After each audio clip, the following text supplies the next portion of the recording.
آج ہم بات کریں گے حضرت سلیمان علیہ السلام کی، ایک ایسے بادشاہ جن کی طاقت اور سلطنت تو شاید تاریخ میں کسی کو نصیب نہ ہوئی ہو، لیکن جن کی اصل کہانی صرف طاقت کی نہیں بلکہ اس سے کہیں بڑھ کر ہے۔ ذرا سوچئے، یہ کوئی خیالی کہانی نہیں بلکہ ایک حقیقی امتحان تھا۔ ایک ایسا امتحان جو ایمان کو اس سطح پر پرکھتا ہے جس کا ہم تصور بھی نہیں کر سکتے۔ تو حضرت سلیمان کی کہانی یہاں سے شروع نہیں ہوتی کہ ان کے پاس کیا کچھ تھا، بلکہ اس بات سے کہ وہ کیا جانتے تھے، اور یہیں سے ان کی عظمت کا راز کھلتا ہے۔ قرآن میں جب آتا ہے کہ اور سلیمان داؤد کے وارث ہوئے، تو اس سے مراد کوئی مال و دولت نہیں بلکہ نبوت اور علم ہے، اور یہی بات ان کے اقتدار کو ایک بالکل مختلف رنگ دیتی ہے۔ یہ کوئی دنیاوی سلطنت نہیں تھی بلکہ ایک روحانی ذمہ داری تھی۔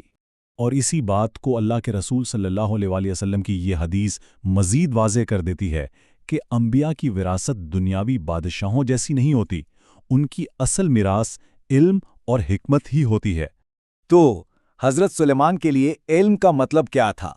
صرف کچھ باتیں جان لینا نہیں بلکہ حقیقت کی گہری سمجھ، یہ جاننا کہ ہر طاقت اور ہر چیز اللہ کی طرف سے ایک تحفہ اور ایک آزمائش ہے۔ یہ علم فرعون جیسے حکمرانوں کی جہالت سے بالکل الٹ تھا، جس نے انہیں ایک بالکل مختلف راستے پر ڈالا۔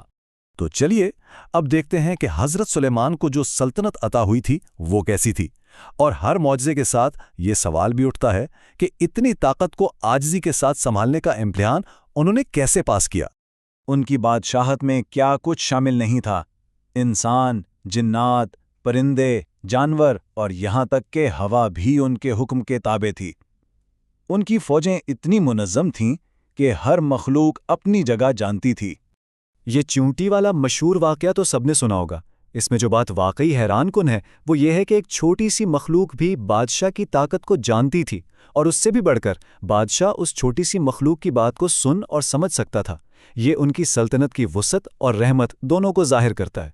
چیوٹی کی بات سن کر حضرت سلیمان کا جو رد عمل تھا وہ ان کے پورے کردار کا خلاصہ ہے۔ انہوں نے تکبر نہیں کیا بلکہ مسکرائے اور فوراً دعا مانگی۔ یہ اس بات کا ثبوت ہے کہ طاقت کا ہر مظاہرہ ان میں تکبر نہیں بلکہ شکر اور عاجزی کو بڑھاتا تھا۔ لیکن اتنی بڑی طاقت کے ساتھ بڑی آزمائشیں بھی آتی ہیں۔ یہ واقعہ حضرت سلیمان کی انسانیت کی جھلک دکھاتا ہے کہ کیسے ایک نبی بھی ایک لمحے کے لیے غافل ہو سکتا ہے۔ یہ سوال ذہن میں آتا ہے کہ اتنی وسیع سلطنت، اتنا مضبوط ایمان، بھلا ایسے حکمران کو کیسے آزمایا جا سکتا ہے؟ یہ سوال ہمیں گھوڑوں کے واقعے کی طرف لے جاتا ہے۔ یاد رہے، آزمائشیں ہمیشہ ایمان کے مطابق ہوتی ہیں۔ تو ہوا یہ کہ ایک شام وہ اپنے بہترین گھوڑوں کا معائنہ کر رہے تھے۔ قرآن واضح کرتا ہے کہ گھوڑوں سے ان کی محبت تکبر کی وجہ سے نہیں تھی بلکہ میرے رب کی یاد کی وجہ سے تھی۔ وہ اللہ کی تخلیق کی عظمت دیکھ رہے تھے، لیکن اسی دوران ان سے غفلت ہو گئی اور عصر کی نماز کا وقت نکل گیا۔ اب اس کے بعد کیا ہوا، اس بارے میں علماء کی دو الگ الگ تشریحات ملتی ہیں۔ کچھ کہتے ہیں کہ انہوں نے اپنی اس غفلت پر سزا کے طور پر ان قیمتی گھوڑوں کو اللہ کے لیے قربان کر دیا، جبکہ دوسرے کہتے ہیں کہ انہوں نے صرف ان پر پیار سے ہاتھ پھیرا۔ دونوں ہی تشریحات معتبر ہیں اور عربی لفظ کے مختلف معنوں کی وجہ سے موجود ہیں۔ اب ہم آتے ہیں اس داستان کے سب سے دلچسپ حصے کی طرف، ملکہ سبا سے ملاقات۔ یہ واقعہ صرف حکمت اور ڈپلومیسی کا شاہکار نہیں بلکہ یہ بھی دکھاتا ہے کہ حضرت سلیمان نے اپنی طاقت کو غلبہ پانے کے لیے نہیں بلکہ ہدایت دینے کے لیے کیسے استعمال کیا۔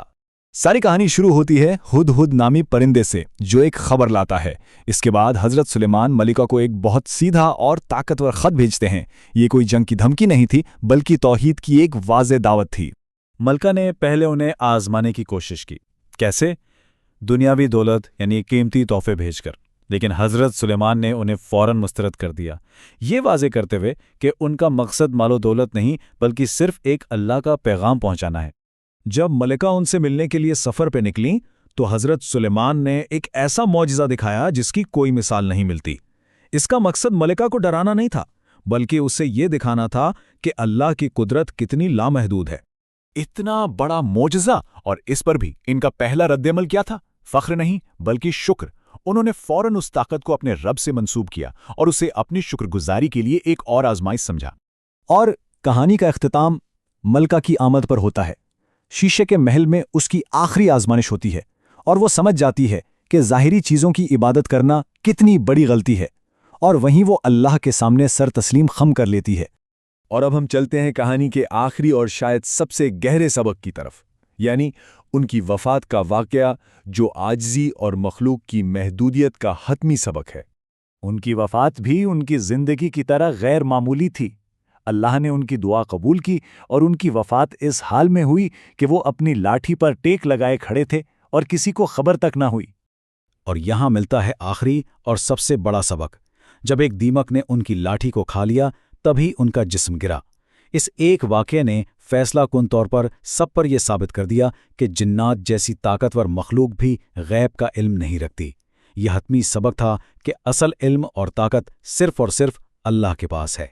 تو آخر میں سوال یہ پیدا ہوتا ہے کہ یہ پوری کہانی ہمیں طاقت اور حکمت کی اصل حقیقت کے بارے میں کیا سکھاتی ہے؟ حضرت سلیمان کی زندگی یہ سکھاتی ہے کہ حقیقی طاقت اختیار میں نہیں، بلکہ اس اختیار کو خدا کی رضا کے لیے استعمال کرنے کے امتحان میں کامیاب ہونے میں ہے۔